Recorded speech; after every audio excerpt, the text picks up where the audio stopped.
Julie Johnson found that turning 50 was a turning point, a time to let go of habits that no longer served her health and well-being. She stopped doing 6 key things, and the results changed her life.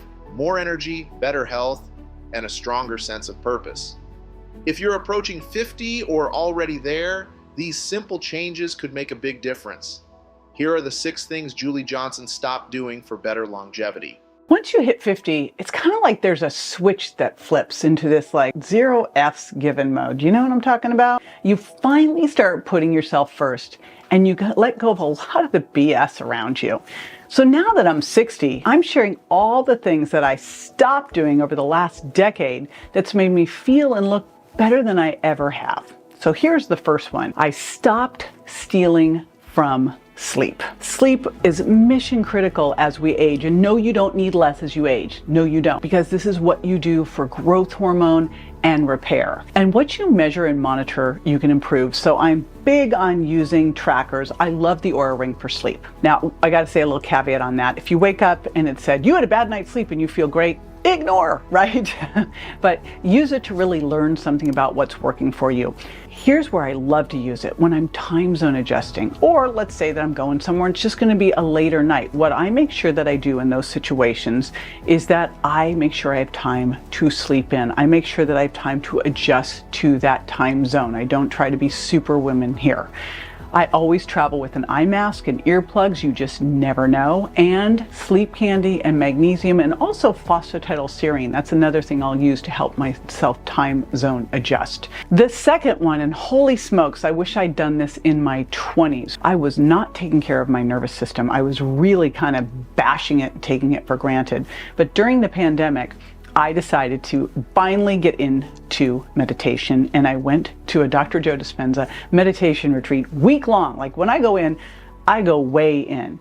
Now, this is important because I'd actually had my telomeres tested, I'd had my physiological age tested, and what I saw was I was not where I needed to be. Why?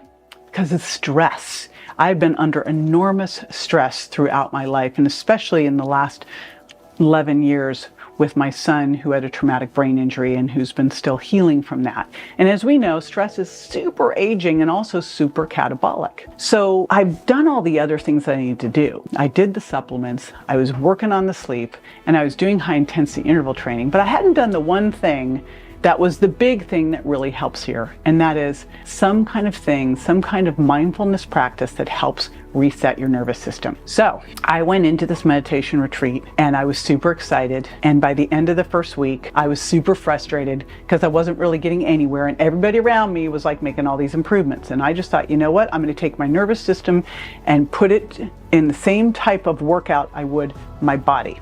I'm going to give it 6 months to make this shift. And it took that long, by the way.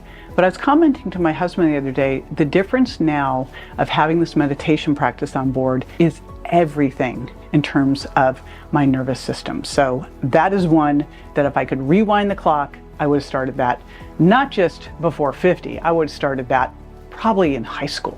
2 other things that I've been doing here is not blowing off relationships. So I was like, had so much work to do and so many things to do that I would blow off having time with friends.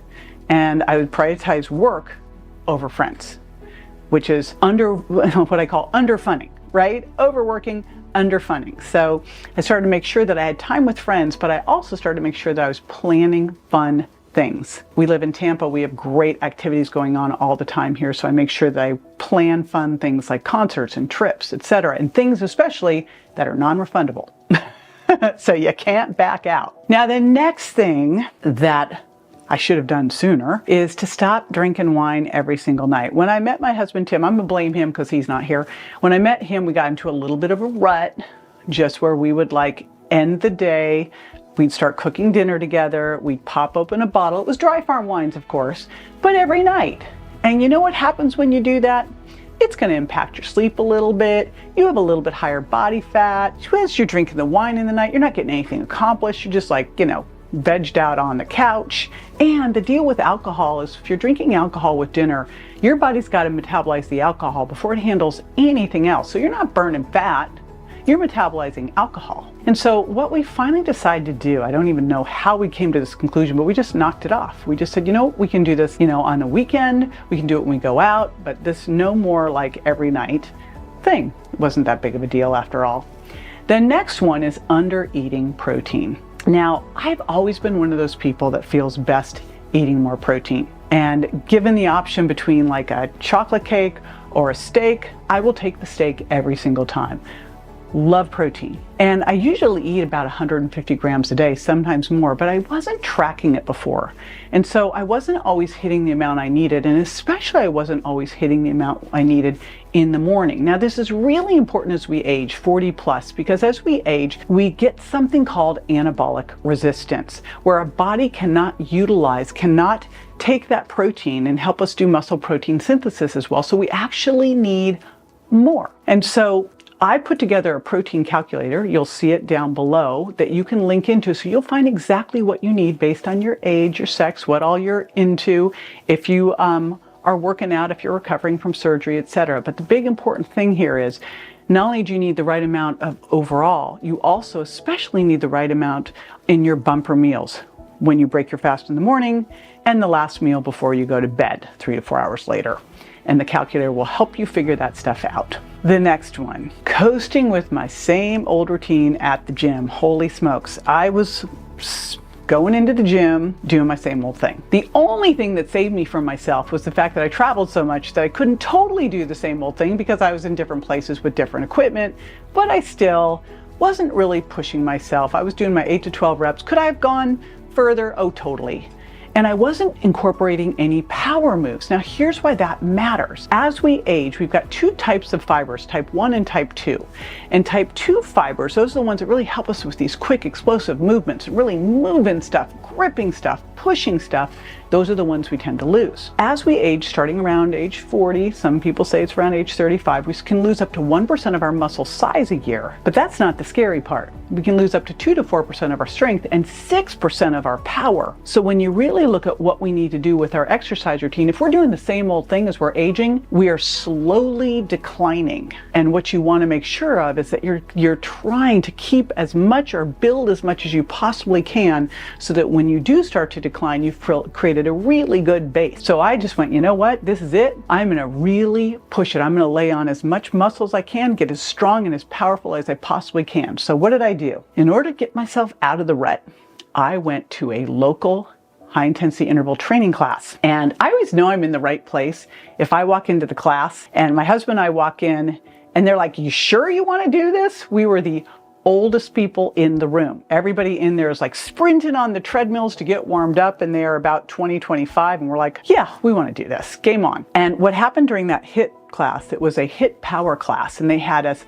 sprinting on self-propelled treadmills and doing burpees and plyometrics and stuff that I used to do, but it hurts, so I kind of had stopped doing it. And the minute I did that, I went, all right, I'm back. And I started incorporating all of these things back in. And I say this because it is very easy for all of us to get into a workout rut and stop pushing ourselves, but exercise has to be progressive. You have to continue to overload the system in order to continue to progress. If you're not, as we age, we're not staying the same, we're going, so get a trainer, have them push you, go to a class. There's so many different options out there of how you can do this, right? But push yourself past what you think you're capable of. Now, if you're new to working out, I know it can be intimidating to walk into a gym alone and to figure out how to put together a routine all on your own. Julie Johnson's journey proves that small changes can lead to a healthier, longer life. By letting go of old habits, she found more energy, better health, and a greater sense of purpose. Now it's your turn. Which of these changes will you try? Let us know in the comments. And don't forget to like, subscribe, and hit the notification bell for more tips on living your best life. Your support helps us bring more valuable content. Thank you for watching.